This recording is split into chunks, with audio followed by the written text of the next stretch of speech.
আসসালামু আলাইকুম। আমি গত কয়েকদিন আগে একটা ভিডিও দিয়েছিলাম, আপনারা দেখেছেন। আমি সেখানে আলোচনা করেছিলাম সাতক্ষীরা ৪ নম্বর আসনের এমপি গাজী নজরুল ইসলামের ব্যাপারে। আমি বলেছিলাম যে এমপি কখনো দ্বিতীয় বিয়ে করেন নাই, বা এই মেয়েটাকে নিয়ে, এমপিকে নিয়ে যে কথাগুলো আলোচনা সমালোচনা হচ্ছে, এটা সম্পূর্ণ ভুল। তার মানহানি করার জন্য করা হয়েছে। আসলে আমার এই কথাটাই ভুল ছিল, আমার এই তথ্যটাই ভুল ছিল। সেজন্য আমি আন্তরিকভাবে দুঃখিত এবং আপনাদের কাছে ক্ষমা চাচ্ছি। আমি এই তথ্যটা আপনাদের দিয়েছিলাম, সেটা আমি তার পরিবারের লোকদের থেকে জেনেছিলাম, জেনে তারপর আপনাদেরকে জানিয়েছিলাম। আসলে এই ভিডিওতে দেখে আমি প্রথমে বিশ্বাস করিনি, কারণ এরকম ভিডিও এআই দিয়ে অথবা বিভিন্ন অ্যাপসের মাধ্যমে বানানো যায়, সেজন্য আমি প্রথমে বিশ্বাস করিনি। তাই তার পরিবারের লোকদের সাথে যোগাযোগ করি এবং এ ব্যাপারে জিজ্ঞাসা করি। তারা আমাকে যে তথ্যটা দিয়েছিল আমি সেটাই আপনাদেরকে জানিয়েছিলাম।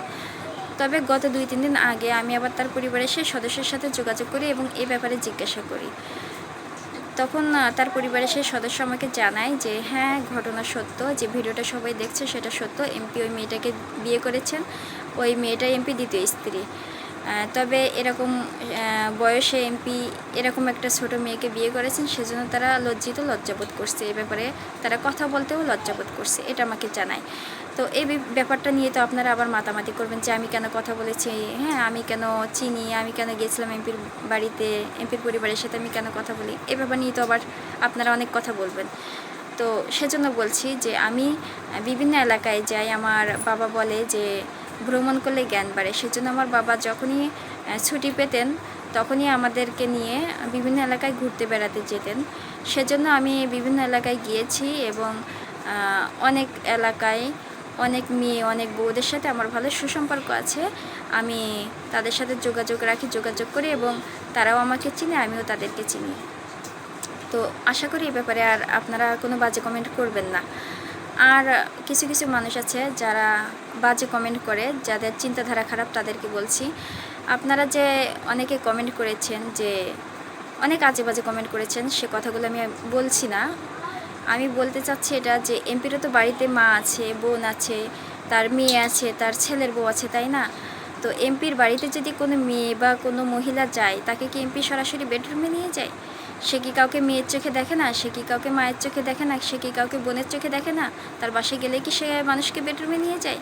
তার বাসায় তো মা, বোন বা মেয়ে আছে। হ্যাঁ, তো আপনারা এরকম খারাপ চিন্তাভাবনা কেন করেন? আপনাদের চিন্তাভাবনা যদি এরকম খারাপ হয়, তাহলে আপনারা মানুষটা কতটা খারাপ যে আপনাদের মনের চিন্তাভাবনা এতটা খারাপ হতে পারে? তবে আর একটা কথা বলি, আপনারা আগে নিজেকে ভালো করুন, তারপর অন্যকে ভালো করার চেষ্টা করবেন। নিজে ভালো না হলে কিন্তু অন্যকে ভালো করা যায় না। আপনারা অন্যায়ের বিরুদ্ধে প্রতিবাদ করতে গিয়ে কিন্তু আপনারা অন্যায় করে ফেলছেন, এদিকে একটু খেয়াল করবেন, ঠিক আছে? তো সব বিষয়টা খারাপভাবে নিবেন না, কিছু বিষয় ভালোভাবেও নিতে হয়, কিছু বিষয় ভালোভাবেও নিবেন। তো কথাগুলো আমি সবাইকে বলছি না, শুধু তাদেরকে বলছি যারা সব বিষয়টা খারাপভাবে নেয়, সব বিষয়টা খারাপভাবে নিতে চায়, তাদেরকে বলছি।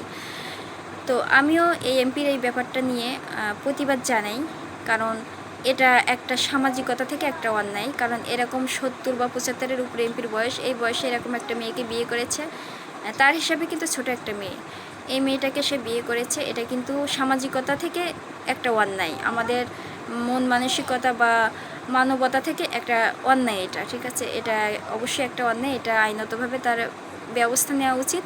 এ ধরনের কাজ যারা করে, এরকম অনেক দেখছি, অনেক ভিডিও ইতিমধ্যে আপনারাও দেখেছেন যে এরকম অনেক ভিডিও কিন্তু সামনে এসেছে। তো যারা এরকম অপকর্মগুলো করে বা এরকম অন্যায়গুলো করে, আমি তাদের শাস্তির দাবি করি, তাদের শাস্তি হওয়া উচিত।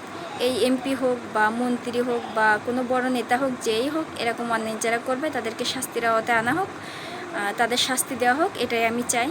তো সবাই ভালো থাকবেন, সুস্থ থাকবেন। আল্লাহ হাফেজ।